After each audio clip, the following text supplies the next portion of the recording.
So Taggart VanEtten, thank you so much for taking the time to chat with us here at Steep Life Media. We are so stoked. Right now, as of the time of recording this, we are about 4 days away from the big day in the Dome in Milwaukee.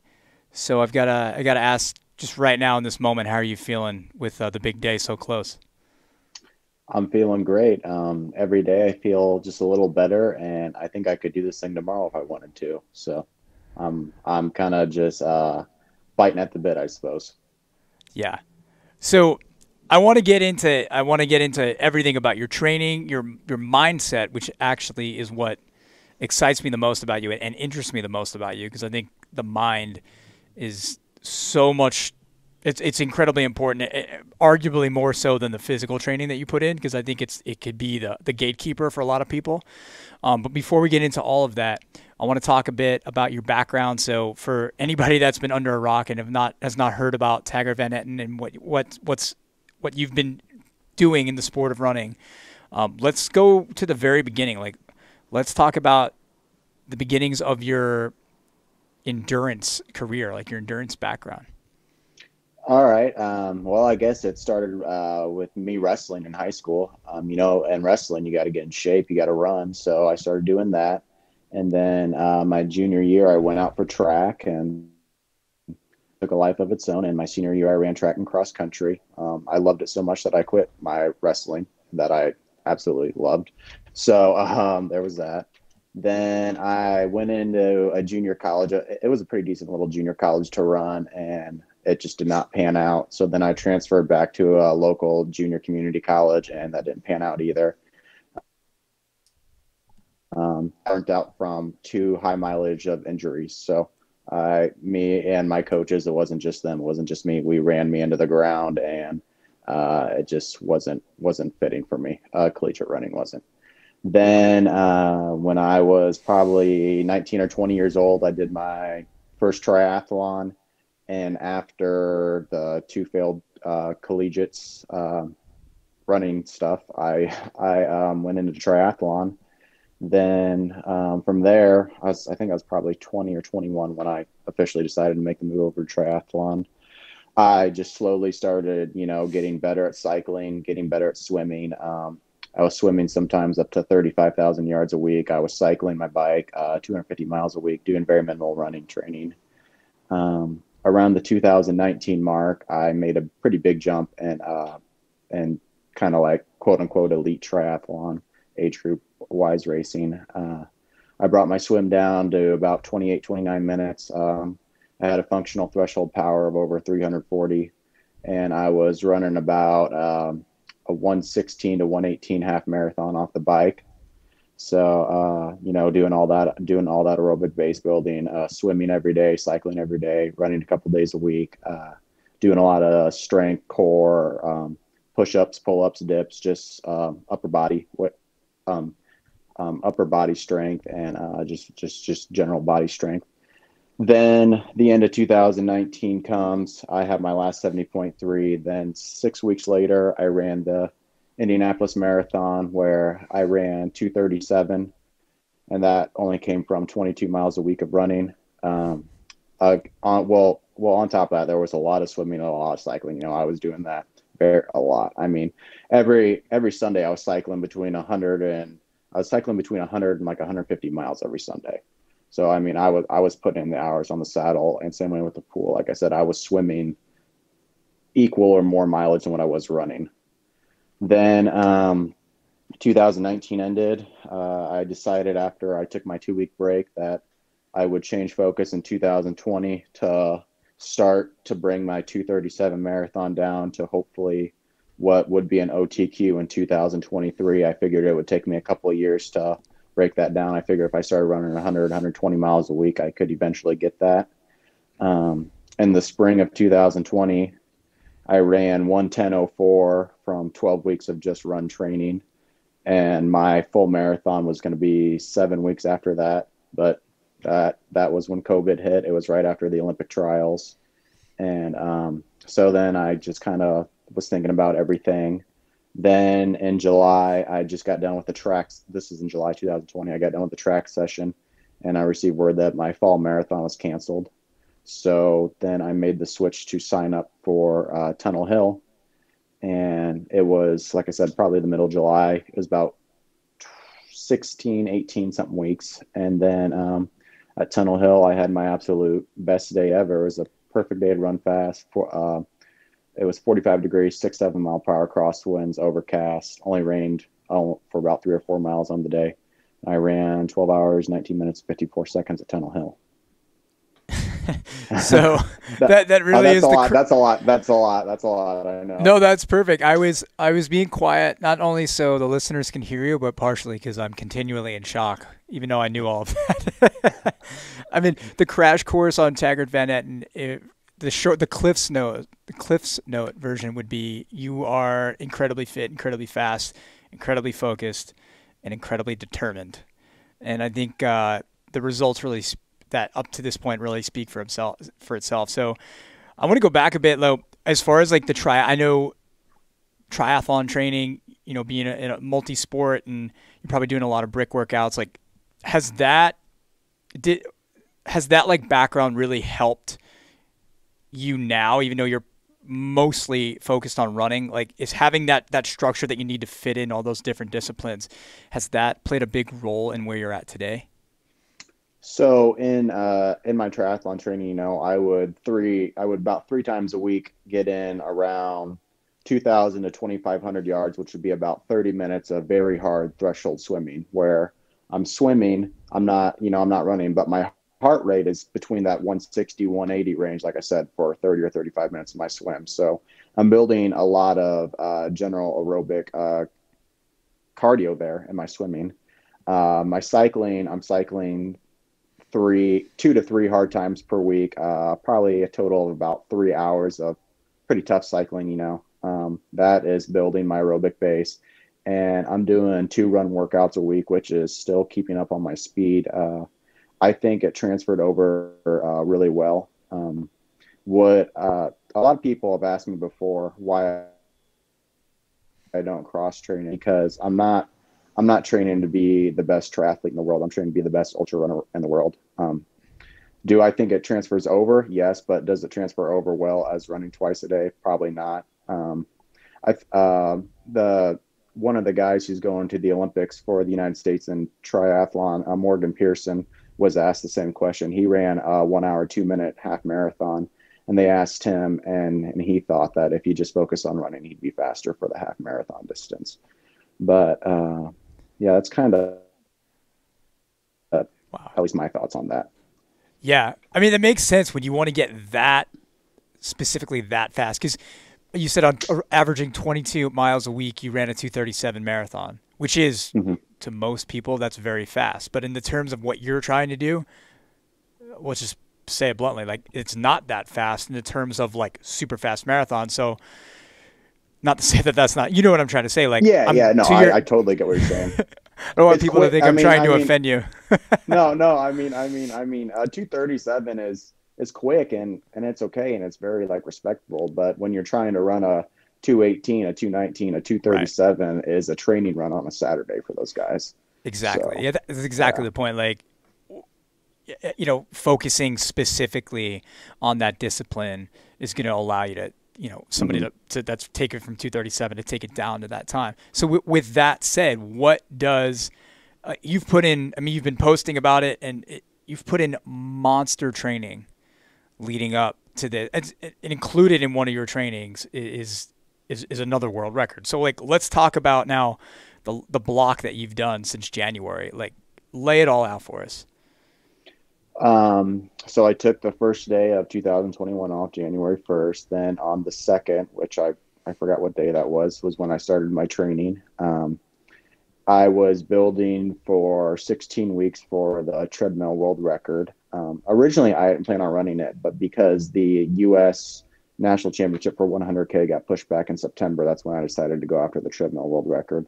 So, in my training for Tunnel Hill, I was running between 160 to 180. I had a couple weeks where I ran 200, but this block, I knew I could probably run almost 200 miles a week for 4 months or something like that. So I just started my normal 160, 170, and then I would have a cycle 3 weeks on and 1 week off. The 1 week off, I would have like a time trial, whether it be 100K or 50 miles or 75. And then every training block, I just kept adding mileage to my PM runs, my afternoon runs, and Monday through Friday, and my longer runs on Saturday. So as the block went on, I didn't expect to, honestly, I thought I would be able on my best day to run about 11:45 on the treadmill. But then as the block progressed and my workouts kept getting faster and I kept getting fitter, just kind of the goal time for the treadmill world record just kept on dropping in my head and dropping in my training. Finally, like 2 or 3 weeks, it was right before my taper started for the treadmill. On a Saturday during like a 250-mile week, I ran a 100K at 6:41 pace.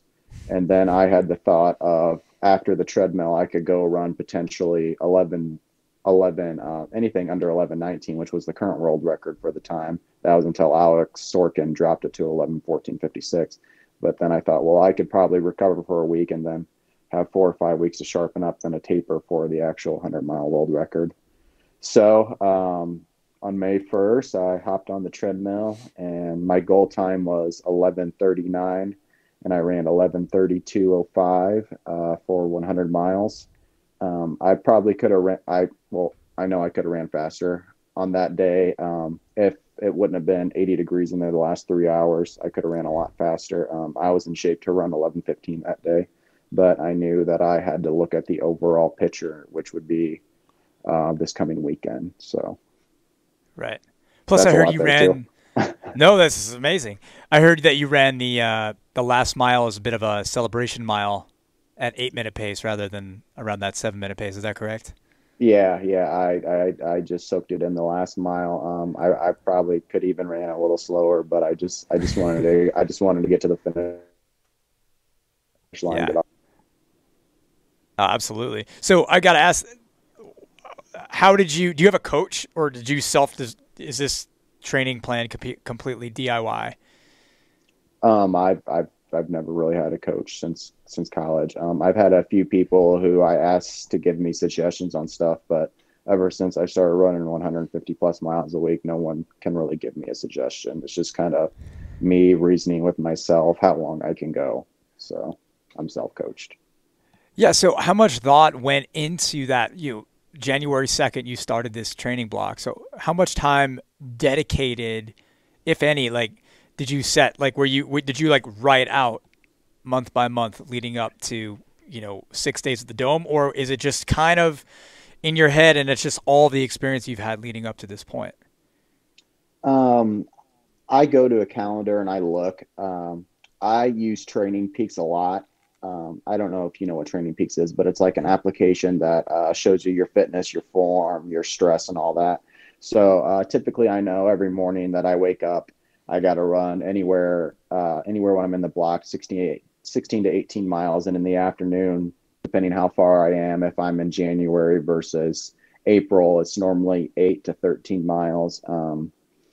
I would kind of plan weekly mileage, but then sometimes I would plan it and then not end up running it. So I would be like, yeah, this week I'm going to put in 236 miles, and something comes up on a Friday afternoon and I got to cut the run short by 5 miles, or something happens on Saturday to where I'm cramping sooner than I thought and I didn't bring enough salt and I got to stop 5 miles sooner. So I try not to put a hard number on my weekly mileage plan. It's always within like 10 or 15 miles. So having that flexibility is probably being rather than having yeah, because that rigidity sometimes that I imagine can really get in your head. Like it's not the week is not always going to go the way you want it to.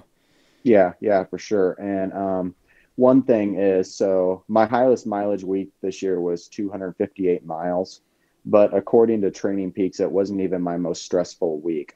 I base a lot of stuff off of training stress score.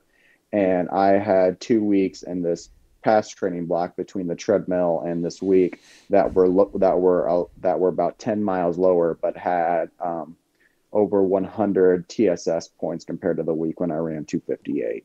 So that's something that I definitely relate to my triathlon days was, doing a hard bike and trying to get X amount of TSS for 45 minutes, or a hard swim or a hard run. So that's Right. something I look at too. So volume, it just doesn't tell the whole story. That's No, really no, it doesn't. I mean, yeah, it's cool to like go to my Strava and see like, oh, I put in this amount of this amount of volume. But if I go out 2 Saturdays ago and I run 75 miles at a 7:12 or 7:20 pace, yeah, it looks cool. But at this point, I would rather be going out and running 50 miles at a 6.5 or 6:20 minute per mile pace. So wow. that's how I kind of look at that stuff. Right on. And I've heard you talk a lot about how important it is to run slow. I think a somewhat direct quote I heard you say on some other podcasts is that most runners don't know how to run slow, and they would be so much better off if they learned how to run slow in training. You want to talk a bit about that? Yeah. One of my big things when I transitioned over, well, that I learned in triathlon that I really used when I transitioned back to running was learning how to run easy. And just at first, I had a heart rate monitor around my chest, learning just how to run at 120 to 135 beats per minute. When I first started running, that pace was around, when I first started exclusively running, that pace was around 8 minute mile pace. And some days it still is that. But when I'm going out for like the Monday through Friday morning runs that I said are anywhere between 16 to 18, 19 miles, I don't keep track of heart rate, but I would bet my heart rate is around 130, 135 beats per minute. It's nothing very fast. It's very aerobic. I do this without eating breakfast, so it's fasted. I get hungry towards the end, but this is something that I could do just kind of pretty much all day, and it just feels easy, and I get done, and I don't feel like I just ran a workout. I get done and I can go about my day. And I just think a lot of runners just do not know how to run slow and how to run at an easy heart rate. That when you're running slow, you're not stressing your body as much, so the risk of injury goes down. Yeah, guilty as charged, so I know exactly what you mean. So, and slow is obviously it's relative to what, let's say, like your marathon pace or something it is. So it's Mm-hmm. probably a few minutes slower than like a marathon race effort. Would you say that's about accurate? Oh yeah, I've heard before. I don't know how true this is, but I read once that Eliud Kipchoge runs like 7 minute miles, and for him to run a 7 minute mile would probably be the equivalent to me running like an 8.5 minute mile at like every day, or 9 minute miles. So yeah, Yeah. if someone of his speed can run that slow, I mean it's not slow, but like slow to him. If someone like him can hold back that much, then every runner should be able to hold back that much. Yeah. 9 minutes is a good pace. I think it's underrated. I think a lot of people should hang out there. It's a good time. Yeah, I totally think so too. Yeah. So I want to tell you mentioned a little bit about fuel, like going into like a lot of these training runs fasted. So is that what does like your nutrition look like on a day-to-day basis? Are you someone that focuses really hard on nutrition? Because like the minute you get to ultra, you start to see like a lot like fueling strategies on the day to day, let alone like actual race day fueling. That's a whole other topic that we'll get into. But like they look a lot different, especially with like trail races and stuff. But some people will eat incredibly healthy. Other people will eat whatever they want, and it's kind of whatever works for him or her kind of strategy. So what does it look like for you on a day to day basis? So I do a very nutrient dense, carbohydrate high diet. I eat a lot of fruit, a lot of vegetarian, oats, chicken, fish. That's about probably 90% of my diet generally. I just try to eat healthy. I just try to eat every color, and just try to put good stuff in my body. I do cheat normally 2 meals a week. That could be a large pizza. That could be 2 pounds of wings. That could be 7 beers on a Saturday night with my friends. I think as long as you put 90% of the food in your body that is nutrient dense, like I said, I don't follow a diet. I just do healthy food that's grown from the earth in me. And then you enjoy yourself 10% of the time. You know how to cut a little bit of a smaller slice of cake. I wouldn't say you need to do that all the time, but just as long as you know how to like limit yourself, everything's fine in portions. Right. So I don't get why people try to complicate stuff on that. I just generally eat healthy. right. Yeah, it sounds like that's pretty much in line with your training. If you want to take the high level, to put it in a category of, if you avoid that rigidity, you give yourself that flexibility. You have like a core focus, and then you can waver here and there, and it probably plays into. I would imagine that probably helps you from a mental standpoint of, because when you get so rigid with, I need to get X amount of miles or get X amount of whatever in the food category, it can, and if you miss it a little bit, it can kind of derail you mentally. Is that pretty accurate? Yeah, let's say at work someone brings in donuts. I mean, I'm not going to turn down a donut, but if someone brings in sweets a couple times a week, I'm not gonna do that. You just got to be able you just got to know when to be able to tell yourself no. And it does. Yeah, it gives you a little bit of leeway up here in your head. And yeah, that's kind of my general thought about that. Yeah. So speaking of work, you're a PE teacher, correct, in Illinois? Yeah, I teach kindergarten through eighth grade PE. So what do they think about you? What do your students think about this effort coming up? It's at this point they're probably like, oh, there goes Coach V again, going for after another world record. Is that what are they saying to you on a day-to-day basis? Well, with it being summertime, I'm not seeing all of them. I'm teaching summer school right now, so I'm able to see some of them. But I think at this point they're just like, coach is running another 100 miles. The first time was really cool when I did it. I had so much support from my students, which was awesome. I came back to school after Tunnel Hill, and there was just all this stuff around the school. Then after I ran the treadmill world record, it was pretty sweet then. And then now they just think, oh, coach is doing another 100 miler. Good for him. But I would say overall my students are very. I would say the ones that can understand a 100-mile run can appreciate that. I don't teach high school. I teach 5, 6, 7, 8, 9-year-olds. So it's very tough for them to understand what it takes to go 100 miles, let alone run 100 miles. Right. Well, I guess it's probably good to be exposing them to that idea early on. This idea that there is no limit to Mm-hmm. what you're capable of, right? Because growing up, a marathon to me was like, I didn't even know how long it was, but that was the wall. It was before ultras. Ultras were obviously happening, but it wasn't Mm-hmm. in. It's still a very niche thing. It feels huge to anybody that's in the space, right? But it's much more likely to come up in conversation now. So I think that's really cool that they're getting exposure to that, the possibilities that you're bringing, at this point. So, with that said, I want to talk a bit about, speaking about not having limits. Like, I want to deep dive into your mind game, your mentality. Like, I heard you, I think it was on the Adventure Jogger podcast. I had never heard anybody sound so determined. It was like, I was just driving in my car, and you were asked at what mile on the treadmill world record from last month. They said, at what mile did you know you had it? And without pause, you said mile 1.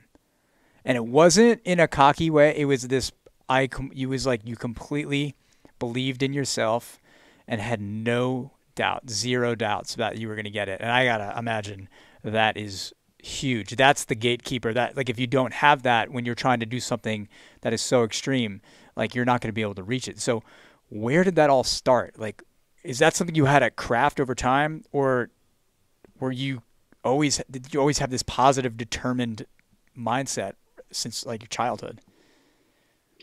I think it's something that happened over time. When I first started running in high school, I didn't really know what I was getting myself into. I just wanted to run fast. Like I said, in college, I definitely was not near as mentally strong as what I am now. I just had some personal things that happened in my life that just kind of shaped it. And then in triathlon is when I really learned how to train. And I started like doing some like researching, over training and methods, and just kind of like the mindset of these top-notch pros that were like Jan Frodeno, Alistair Brownlee, and all them. And a couple things stuck out to me. It was consistency, and then just kind of believing in your training. And it was probably around like when I was a senior in college, like 2017. I said, okay, well, I'm going to become the most. I may not be the most talented, but I'm going to become the most consistent triathlete in the whole United States. I'm going to make sure I get in 2 workouts a day. I'm going to get in 7 swims a week, 7 bikes, and I'm just going to believe in myself. So then I transferred that what I learned in triathlon into running, and I'm an early morning riser during the school year. I wake up at I wake up between 3:45 and 4, and I run for 2.5 hours before work, and then I go teach all day, and I coach practice or have a game, and then I run again.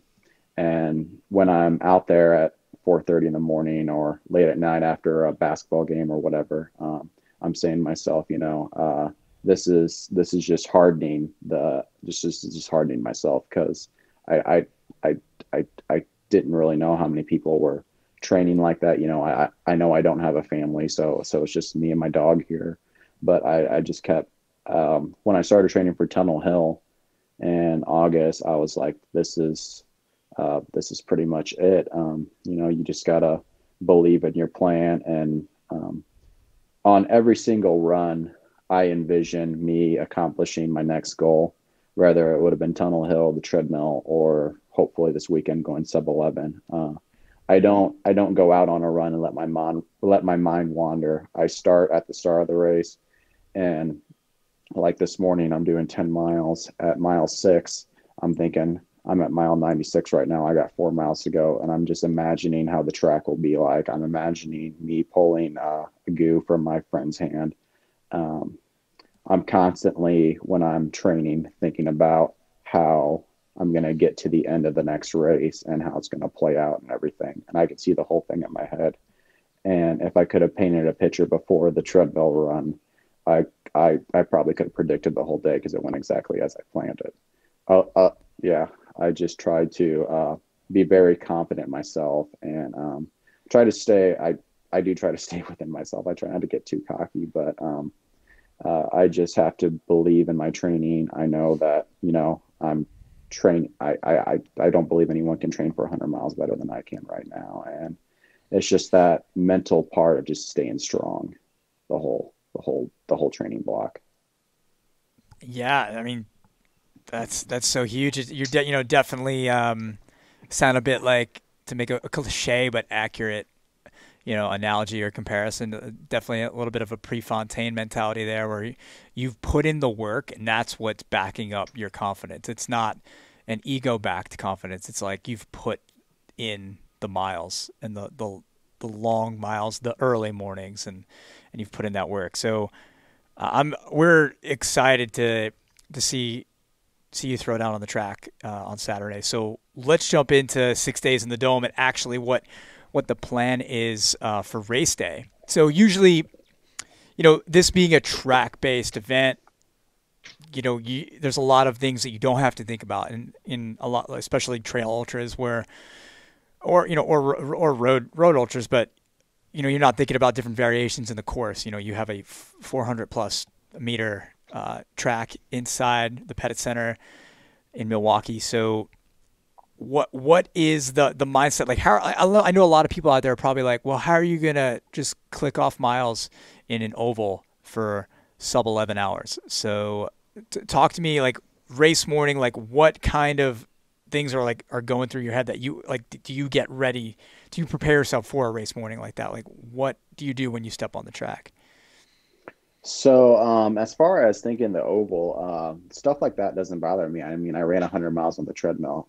Back when I was training, I was riding my bike for 5 or 6 hours every Sunday on a bike trainer in front of a Swift screen. So, like, going monotonous like that doesn't bother my mind at all. I do enjoy feeling the reassurance of I'm not 10 miles out in the middle of nowhere. I can get whatever I need every 1 minute, 39 seconds. So as far as race morning goes, it's going to be a little different because it starts 2 hours of what I'm normally used to, 9 o'clock. So I'll probably wake up. Hopefully I can sleep until about 5, eat my breakfast, drink my coffee, hang out with my buddies at the hotel. And then around probably 7-ish, get on down to the track. I think that's when we need to be there. When I'm approaching an ultra, this is the way I did it for for Tunnel Hill and the treadmill.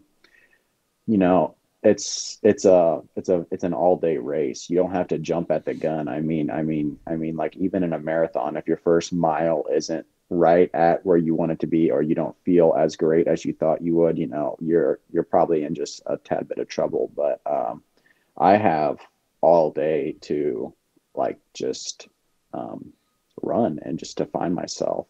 Uh, during the treadmill run and at Tunnel Hill and all my long runs every weekend, I don't start to feel really good until 25 or 30 miles into the run. That's when I really feel everything start to click, is around that point. And that's when I can finally say, okay, we can increase pace. Now I'm warmed up. We're 3 hours, 3.5 hours into the run. My friend said it best at Tunnel Hill that it's a day of pacing and it's not a day of racing. If I was jumping out for a marathon at 5:15-minute mile pace, yeah, I'd be nervous. I'm not saying I'm not going to be nervous before the race on Saturday. I'm going to be anxious, but I'll probably start that first lap and smile at my friends and ask them how many more laps to go. And once I get done with that first lap, it'll just be me out there just doing my best to hold pace and just stay on top of my nutrition. Right. So the current world record is a little over 11 hours, 14 minutes. So that's around 6:45 pace. Mm-hmm. But you want to go sub 11. So to go 10:59:59, you have to run pretty much a step faster than 6:36 pace. But I believe it was this morning on your Instagram, you posted 6:30 pace is your target. So is that it's looking like you want to go 10:49:49? Is that accurate? It's pretty accurate. I don't, I'm not going to be upset with myself if something happens the last 10 miles and I run, right under 11 hours. But pretty much what I call all day pace, I'm going to shoot for about a 6.5-minute mile pace. When I got to stop to use the restroom and it comes out to like a 6:39, I don't know, or something like that. I'm not going to be mad at that, but pretty much as I'm on the track, I want to hold 6.5 minutes per mile. Probably those first like 4 or 5 miles aren't going to be that. I'm probably going to run those honestly at like a 6:40 to 6:55 pace, or even maybe a little faster than that. But like I said, once I get really warmed around that 25-mile mark, in my long runs, I'm able to really start. I'm really able to start working my way down around that point, around 3.5 hours. So, wow. And then hopefully, around mile 90, I can speed up or hang on to whatever pace I'm running. So, I would like to run anywhere between 10:49 and like 10:51. But if I don't and I end up like at a 10:57 or something like that, I'm not going to be like kicking the track and saying, dang, I'm mad at myself. So I'm just going to go have fun. Yeah. You'll take it. Mm-hmm. I guess, a world record alone would be ridiculously phenomenal and completely respectful. I mean, it's 11:14 and plus that it is right now is insane. Oh yeah, that's a great record. That's a great run. Yeah. And where it was before, where it's Zach's time at 11:19 and changes, it's insane. Mm-hmm. So I got to ask, so as far as the bathroom breaks, like how at the Pettit Center, like how close are the like is that going to cost you a noticeable amount of time, or are they like right off the track? No, they have porta potties right. They have like 3 or 4 right on the track. Like so, right on the track. Yeah. So it's just going to be me running into one and going and then getting right back out. It's not going to, it is going to take less time than what the treadmill did. So it's going to, Right. Cause I heard you talking about that. You had to like go to the bathroom in the bar. And then get back on. Mm-hmm, yeah. For the treadmill, it wasn't too bad. It was probably 10 or 12 steps for me to get to the bathroom, and the door was already open because my friend was there. But for this, it's just going to be me as I'm turning the corner, just porta potty, boom, go. So it's going to be a lot less time. Yeah. Had to ask because all that stuff factors in, right? When you're it does. You're going it does factor in. So as far as fueling strategy, when you're running a timed event like this, is it similar to what you did on the treadmill? Are you going with mostly goos, or are you going to bring in solid foods? It's pretty much going to be the same thing, 2 salt stick fast chews every 2 miles. Every 4th mile, either a goo or a Cliff Block shot with a capsule. And whenever I experience tightness, I'll have a little bit of a carbohydrate drink. I'll have some pickle juice. hopefully if I'm feeling it at miles 25, 50, and 75, I'll eat a banana. Um, it's a pretty simple fueling strategy. That's at 50 or 60 miles, my capsule will change to a capsule with caffeine added in there. But yeah, that's pretty much what I've been practicing since January 2nd. So if I don't have it at this point, then big yikes. Yeah. No, I mean, dialing it in is huge, and obviously there's no doubt that you've got it dialed in. Now, as far as gear, the completely crazy thing to think is that other than Salt Stick, if I'm not mistaken, you don't have a sponsor. Is that right? Yeah, no, it's just me and my paycheck that pays for it all. So So, what are you going to be wearing on your feet? I can guess, but are you gonna have Nikes on your feet? yeah, I'm gonna be wearing the Alpha Fly for this. I was able to find a brand new pair of Alpha Flies for $210, which was probably the best deal I could ever find. So Yeah. I'm gonna be wearing a pair of Alpha Flies. I really like the Compressed Sport marathon socks, and then just like Tunnel Hill and the treadmill, I'll be wearing the Rabbit shorts. This time they'll be the FKT shorts. I wore those at Tunnel Hill just because I can tuck like gels or like the Salt Sticks tabs inside my pockets. So, and yeah, that'll be what I'll be wearing on Saturday. All Do you brand new stuff. I'm all really brand new? excited. All brand new stuff. I'm excited to put it on. So it's a fully out of the box, full race kit, out of the box experience on Saturday. I mean, I will probably jog in it on Thursday just to see what Yeah. everything feels like. But yeah, it'll all only be worn once. I don't do too many races a year, so I like to treat myself when I do something like that. That's awesome. Alpha Flies is a good way to treat yourself. So, Yeah. are you going to do it sounds like no, but like a shoe change out? Because I know when Sorokin went for his in April, I believe he ran in Carbon X or Carbon X2s for like the first 68 miles, and then he then he put on Alpha Flies. So you're just going to plan is to go with just one pair the whole 100 miles. For Tunnel Hill and the treadmill, I kept on one pair of shoes, one pair of socks. I'm gonna bring extra, just in case. But I'll have the Alpha Flies. I have the Carbon X2s that I wore at the treadmill run, and I'll probably bring a pair of trainers just in case, and I'll bring a few pairs of socks. But thankfully, I've never had a shoe malfunction or anything in my socks, so I just plan on the one pair. Yeah, that's awesome. So one thing I want to know is, so when Zach Bitter got the 11:19, he kept going for the 12-hour record as well. Is your plan to pull the plug? You got a big smile on your face, so it looks like something you've been thinking about. Is the plan to pull the plug after achieving the 100-mile goal, or is it to go for 12 hours? Because you're going to have over an hour to run if and when you nail the A goal. I was talking with my friends last night about this, and I said, if I'm able to do the sub 11, God willing, and we celebrate for a few minutes, I said, bring me actually another pair of socks and bring me my trainers, and I might do it. I said, I don't know yet, but I will probably be sick of those Alpha Flies by then. I'll probably just, if I do it, I will be switching out shoes, and hopefully someone who is running the 24-hour event during my run will jog alongside of me for an hour. That will keep me going. So I'm kind of hoping someone will just be like, here, I'll pull you the extra 5 miles. So Yeah. well, we will see how it goes. I don't know. I'm not sure yet. I I'm not like the sure odds yet. of that based on your action. For those of you that are listening to the podcast and are not watching the video version, that was a big smile when I asked that question, because Matt, who I work with and will be co-hosting the live stream from the studio here with me on Saturday. That's something we spent like 20 minutes talking about yesterday. Like, we're like, well, you really, at that point, you kind of just need to trot. Easier said than done, right? But trot around the track and you might have a second world record right there. So obviously it's something you've Yeah. been thinking about. Yeah, So, it is honestly something I didn't even start thinking about until Monday. when one of my best friends who's going with me, he said, "Do you plan on going for it?" I'm like, "Dude, don't ask me that right now." I told him to ask me that at 8 p.m. on Saturday night if I want to do it. But yeah, I'm not 100% sure yet.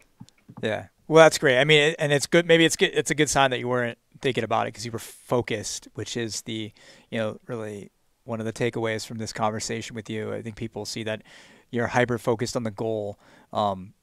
And that's what it takes to bring things full circle. That's what it takes if you want to get the upper echelon of your goals, to make that 2:37 marathon a sub 2:20 or something, you need to focus on that. So that's a good sign. And it's right along with your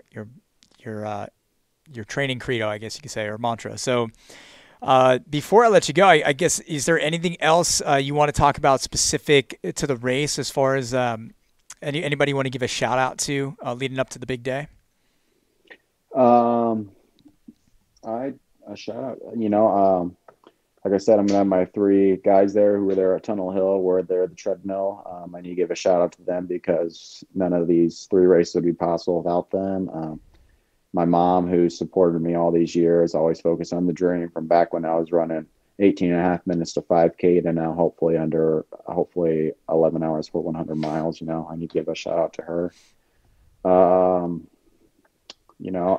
definitely appreciate you guys, coming in and doing the whole live coverage of it. I think that's freaking awesome. So it just adds a little umph into me, when I'm out there, I'll know that, hopefully there's people. I'd say that's about it. I'm prepared to go out, and just like I said a few times, I would rather die at mile 90 in 9 hours and 45 minutes than comfortably run in 11:13. So I'm just gonna do my best to hang on as long as I can, and hopefully go the sub 11, and that'll be it. That's awesome. And then one thing as a takeaway. Like, what kind of advice would you give to, whether there's a young runner out there listening or someone who's been running for his or her, entire life? What kind of advice would you give them, especially from the mental game, about, achieving their goals? There's no hack to that. Obviously, it's putting in a lot of work to get to where you're at mentally. Physically, of course, the formula is putting in the miles. But when it comes to the mental game, whether it's on the track, on the trail, or completely unrelated to running, is there anything you want to say as far as switching up your mindset and achieving your goals in life? Like, what's a little bit of extra that you can, what would you say to help someone get to that moment? No, I totally get what you're saying. Well, I think the first piece of advice I would tell them is to run slow. If I could tell my 19-year-old self that, it'd be learn how to run slow. But as far as the mental part, I would just tell them, no matter what level they're on, just every day envision themselves accomplishing their goal, doing their best to train towards that goal. Training, you should enjoy it, but it shouldn't always be fun. Sometimes you got to do stuff you don't want to do. You should definitely appreciate the process and stop and really enjoy the small things. When I ran that 2:37, I was happy, but like now looking back on the training I had leading up to that, I just can't believe I did that now. I don't think I celebrated the treadmill run as much as I probably could have, because with the bigger focus on this weekend.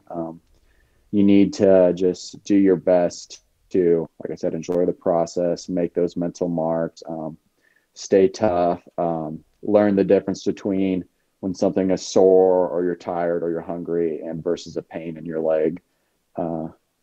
That's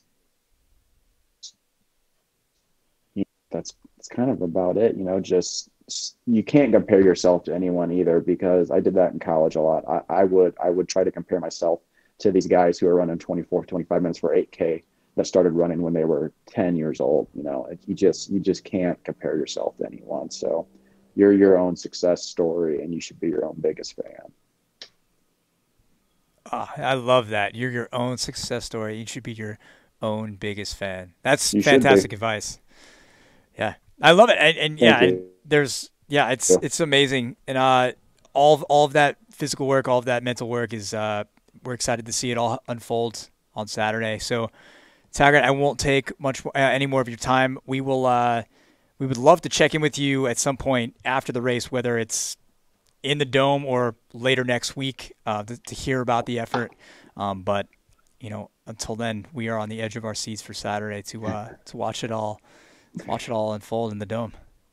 For sure. Yeah, that sounds great. Who knows? Maybe we can do something Saturday night if I don't feel like I need to go to the emergency room after that. So I would love to. I would love to be able to talk to you guys. If not Saturday night, then Sunday or something. So yeah. But I don't know about right after, because that 12-hour mark might be going through my mind.